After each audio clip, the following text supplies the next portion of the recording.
obudde butukoledde omanyi waliwo wana omwami ankubidde n'agamba mukyala wange aliyo naye njala ennuma kati twagala twanguye bagende bamufumbire emmere tata site kakati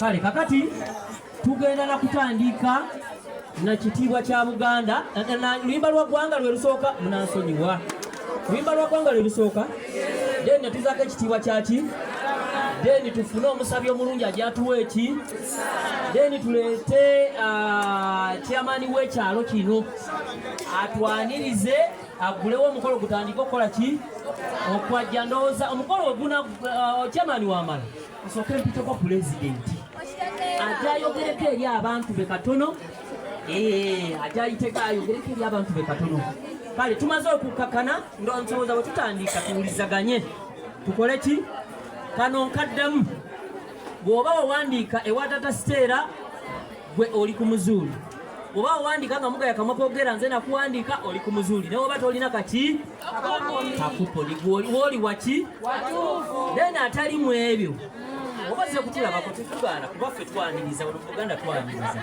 naye ogenda kutunyigira ekyo kyonjira kakati kanyanirize mamimire oje otuwe otugulire otuwe oluyimba lw'eggwanga otukulembere mu kitiibwa kya Buganda then womaliriza nsaba gwe kennyini otuyitire LC1 omukulembeze ajje atugulirewo omukolo officially tutandike ndowooza yagenda okwanjula ne ttiimu agituyitire agitwanirize mami waamaliriza ye kennyini ndowooza yayinza otuyitira president then awo muzindalo mumale mugunzirize then tulaba ti kyekiddako neyanziza neyanzege madamu Mire oba senga Mire gwe oli waggulu tumuweeko obugalo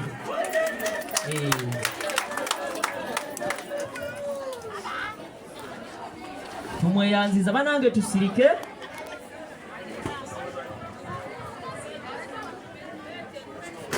bane tuyimirire tuyimba oluyimba lw'eggwanga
Asali la fugo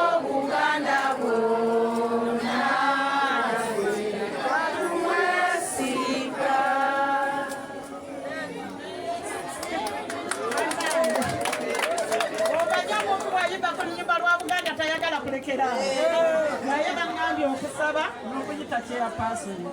Katonda waffe omulungi, tukwebaza tusisinkanya wano nga tuli balamu. Tukwebaza ekirabo ekirungi ky'otuwa eky'omuka gwe tussa nga tetumanyi na gyekuva. Tukwebaza olw'ekyo kubanga tuli balamu senga tetubadde balamu senga wano tetuliiwo.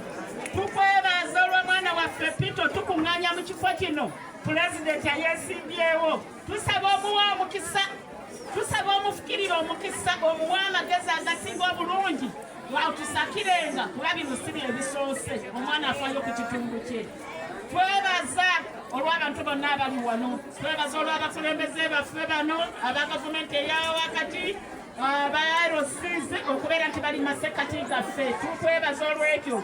Twebaza olw'abagenyi baffe abazze ate ne bajja nga batwetikidde. Anti Omuganda agamba nti oweekitiibwa asanyukira yeetisse.